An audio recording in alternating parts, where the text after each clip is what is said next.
Séguin. Salut Félix. Bonjour.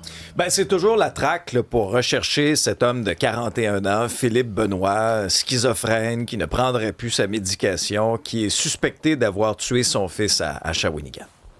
Oui, exact. Il aurait pris la fuite, on le sait, après avoir tué son propre fils. Il est passé de, individu d'intérêt dans cette enquête à suspect. C'est un homme de 41 ans, suspect numéro 1 des enquêteurs de la Sûreté du Québec.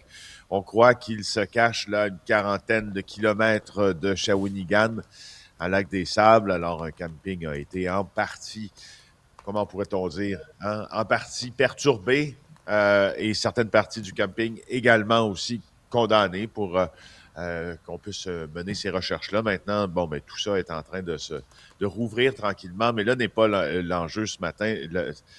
L'enjeu ce matin, en fait, puis la tristesse qui culmine dans une information cruciale pour nous qui suivons ces affaires-là, c'est-à-dire le manque de ressources pour traiter les gens qui ont des problèmes en santé mentale, spécifiquement en schizophrénie. Ce qu'on sait maintenant, là, c'est que cet homme avait de graves problèmes de santé mentale.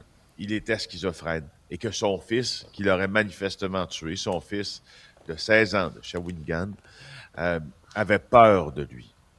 Peur de lui. Imagine, tu as peur de ton père.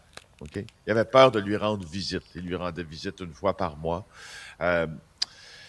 Priscilla Deschêneaux, c'est la mère du jeune homme. Elle a confié à Marianne Lafleur au Journal de Montréal qu'elle ne pourrait plus jamais serrer son fils dans les bras, l'embrasser, lui dire « je t'aime ». Elle a raconté un peu la relation que le fils et le père avaient, parce que, donc, père et fils passaient la fin de semaine ensemble chez la mère. Alors, ils ont l'habitude de le faire une fois par mois. C'est le seul contexte dans lequel l'adolescent pouvait côtoyer son père. Alors, vers 9 heures dimanche matin, la voiture du père avait disparu. Donc, la mère du fugitif appelle. Et là, quand on a fouillé la maison, on a trouvé le corps de l'adolescent dans son lit. Et là, depuis, on traque monsieur qui est atteint de schizophrénie, comme on le disait. Mais ça date pas d'hier, la peur de son père. Il aurait confié à sa mère qu'il redoutait ces moments-là. Il disait, j'ai hâte d'avoir 18 ans pour ne plus le voir, parce que son père n'est pas gentil avec, parce que son père délirait, puis il disait des choses bizarres, notamment le fils aurait raconté avoir aperçu des médicaments de son père dans la poubelle. C'est signe que quoi? C'est signe qu'il ne prenait plus ses comprimés. Évidemment, il y avait des épisodes de paranoïa qui sont associés à la schizophrénie parce qu'il indiquait qu'il était surveillé par la Croix-Rouge et le gouvernement, persuadé d'être épié par les francs-maçons, l'OMS, l'Organisation mondiale de la santé. Alors, c'est une vie gâchée, évidemment, pour bien des gens, bien sûr au premier chef pour l'adolescent et sa famille, qui avait toute sa vie devant lui. Si vous voyez les photos dans le journal aujourd'hui, c'est sa photo de finissant. Il venait de finir son secondaire 5, il s'en allait étudier en soins infirmiers au cégep. Un gars qui avait le cœur sur la main, qui aimait ça aider les autres, dit sa mère. Il aimait la musique, le basket, le sport, les jeux vidéo. Et là, alors là, son père, qui est son présumé meurtrier, n'est toujours pas retrouvé. Ça ouvre, bien sûr, le débat, et il faut, sur la disponibilité des soins de santé mentale pour les gens atteints de schizophrénie. C'est le gouvernement du Québec qui l'a dit lui-même que le manque de ressources en santé mentale, spécifiquement pour cette maladie, engendre des délais, et je cite le site du gouvernement du Québec, qui engendre des délais d'attente prolongés. Et notez bien, un manque d'hébergement adapté et un suivi insuffisant.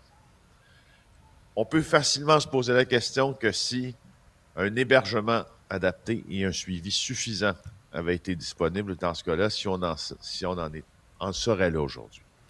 Mais Félix, dans ce cas-ci, de ce qu'on en comprend aussi, c'est que le suspect, avait pratiquement même la folie, pas la folie, mais bien la phobie, là, de se retrouver avec trop de gens, pensait même qu'on lui avait implanté une puce et que c'était cette puce-là qui était à l'origine de tous ces problèmes.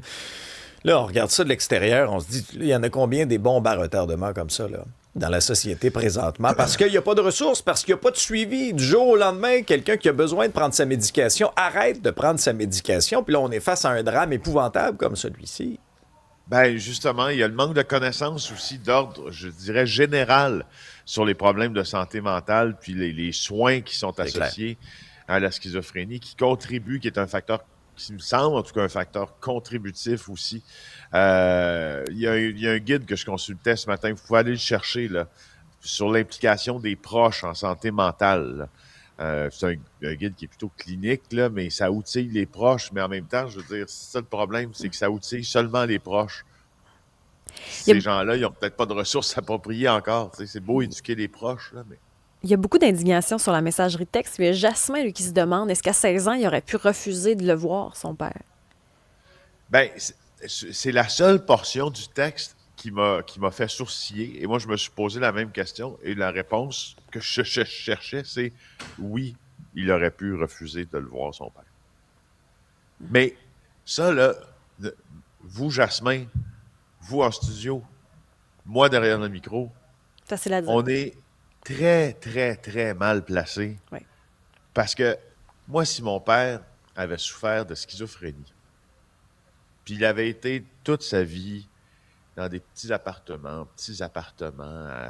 perdre un job à côté, pas travailler, perdre un appartement parce qu'il s'est complètement désorganisé, vouloir me voir une fois. Est-ce que, je veux dire, tu fais quoi? Ça reste son père.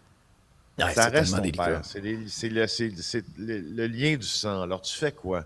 Probablement que tu t'imposes une discipline, peut-être que tu te dis, bon, ben, je vais le voir une fois par mois si c'est ça à quoi il tient ou si c'est ce que je pense que je dois faire pour maintenir un lien avec lui, même si j'ai peur de lui. Tu sais, c'est pour ça là, que quand j'ai envoyé mes sujets pour ma chronique ce matin, puis je relisais tout ce qui s'était écrit sur cet homme, honnêtement, j'avais le cœur rempli de tristesse.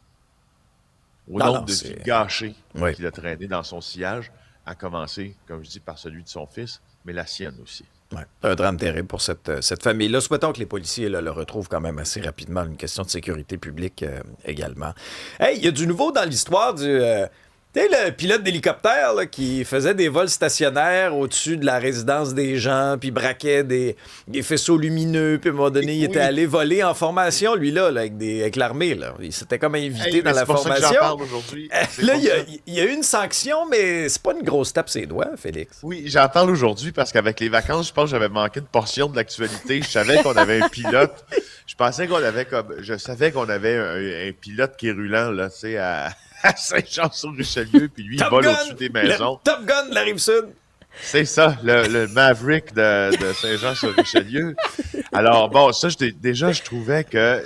tu fais quoi, toi, avec ton hélicoptère privé à déranger le monde en volant pas trop haut à Saint-Jean-sur-Richelieu? C'est bizarre. C'est bizarre. L'affaire que je savais pas, c'est qu'il avait décidé de voler avec les pilotes militaires aussi, de s'insérer dans ça. Je me suis dit, mais mon Dieu, sans mauvais jeu de mots, on a affaire à un flyer. Oui, alors, oui. oui. Alors, le flyer en question, le pilote d'hélicoptère de la Montérégie, Mohamed Elias Jouini, a reçu une suspension de 144 jours pour avoir perturbé cet exercice militaire que je ne savais pas qu'il avait existé et dont j'ai appris l'existence ce matin en m'esclaffant. Alors, c'est une tape, c'est ça. En fait, je vous laisse là-dessus, là, c'est que les experts pensent que c'est une tape sur les doigts. Vincent Correa, directeur de l'Institut du droit aérien, droit spatial de l'Université McGill, dit que c'est une sanction extrêmement légère pour le geste qui était volontaire et manifestement dangereux. C'est pas dissuasif pour la suite, là. Il pourrait recommencer avec une tape ses doigts comme ça, là. Ben, en tout cas, tu sais, je veux dire, s'il n'a pas perdu son brevet de pilote, il pourra piloter manifestement par la suite. Je sais pas qu'est-ce que... En fait, là où je voulais vous amener avec ça, mes chers amis, c'est que va-t-il inventer la prochaine fois pour se divertir, lui, là? Tu sais, quand tu as déjà décidé de voler près de quartiers résidentiels pour écœurer le monde, puis te faufiler dans un exercice militaire, quand tu retrouves ta licence, disons que tu n'as pas compris, tu fais quoi?